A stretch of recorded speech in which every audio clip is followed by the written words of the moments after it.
Geronimo, last stand of the Apache Warrior. In the sun-scorched canyons and shadowed mountains of the American Southwest, the name Geronimo still echoes, a symbol of fierce defiance, heartbreak, and the unbreakable spirit of a people fighting for survival.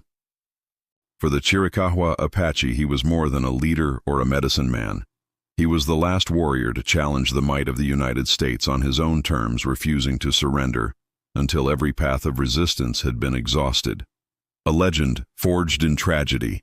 Born in 1829 near the headwaters of the Gila River, Geronimo's Apache name, Goyawe, means one who yawns. His early years were spent in freedom, learning the traditions of his people, hunting deer, and listening to the stories of his elders beneath the wide desert sky. That world was shattered in 1851, when a Mexican raid claimed the lives of his mother, wife, and 3 children. The grief and rage of that moment transformed him, fueling a lifelong vow to avenge his family and protect his people. Geronimo soon became renowned not only as a fierce warrior but as a medicine man, one who possessed spiritual insight, uncanny intuition, and an almost supernatural ability to escape danger. He led raids against both Mexican and American forces, gaining a reputation that made his very name strike fear into the hearts of his enemies.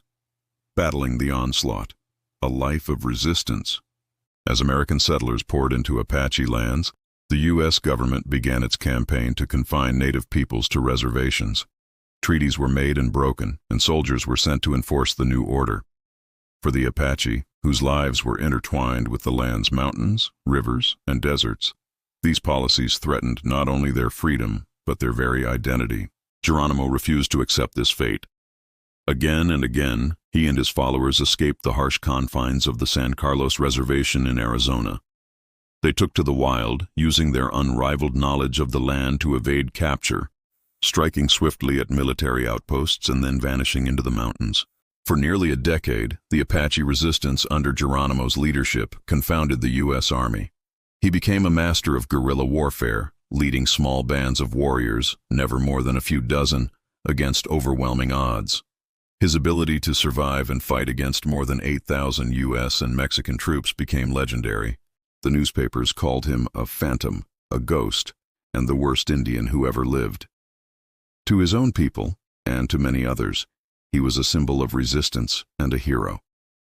The final pursuit. By the mid-1880s, the pressure on Geronimo and his followers had become relentless. The U.S. military, desperate to put an end to Apache resistance, dispatched thousands of soldiers and Apache scouts to hunt him down. The campaign was unyielding. Troops tracked Geronimo and his movements across 1,600 miles of the harshest terrain in North America, from the Sierra Madre in Mexico to the canyons of Arizona and New Mexico. Despite the odds, Geronimo evaded capture time and again, his band slipping through cordons and disappearing into the wilderness. But the cost was high. The constant pursuit wore down his people, and supplies grew scarce. Facing starvation and the suffering of his followers, Geronimo finally agreed to meet with General Nelson Miles.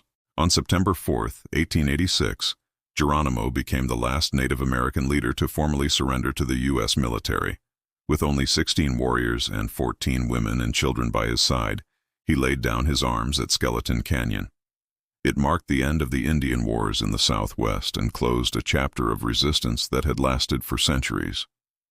The aftermath: life as a prisoner. Geronimo's surrender did not bring peace, but captivity. He and his followers were shipped east as prisoners of war, first to Florida, then to Alabama, and finally to Fort Sill, Oklahoma. For the last 23 years of his life, Geronimo lived far from his homeland, separated from his people and the land he had fought so fiercely to protect. Yet even in captivity, Geronimo's legend grew. He became a symbol of both romantic resistance and tragic loss, a man whose courage and resilience were admired even by former enemies. He appeared at world's fairs, rode in President Theodore Roosevelt's inaugural parade, and dictated his autobiography, seeking to preserve the truth of his people's struggle. The enduring spirit of defiance. Geronimo died in 1909, never allowed to return to the land of his birth. But his story endures, not as a tale of defeat, but of resilience in the face of impossible odds. To this day, Geronimo's name is shouted by paratroopers leaping from airplanes, a tribute to a man who never gave up, no matter the height of the fall. His life reminds us that history's true heroes are often those who refuse to yield, who fight for their people and their land, and whose spirit blazes long after the battles have ended.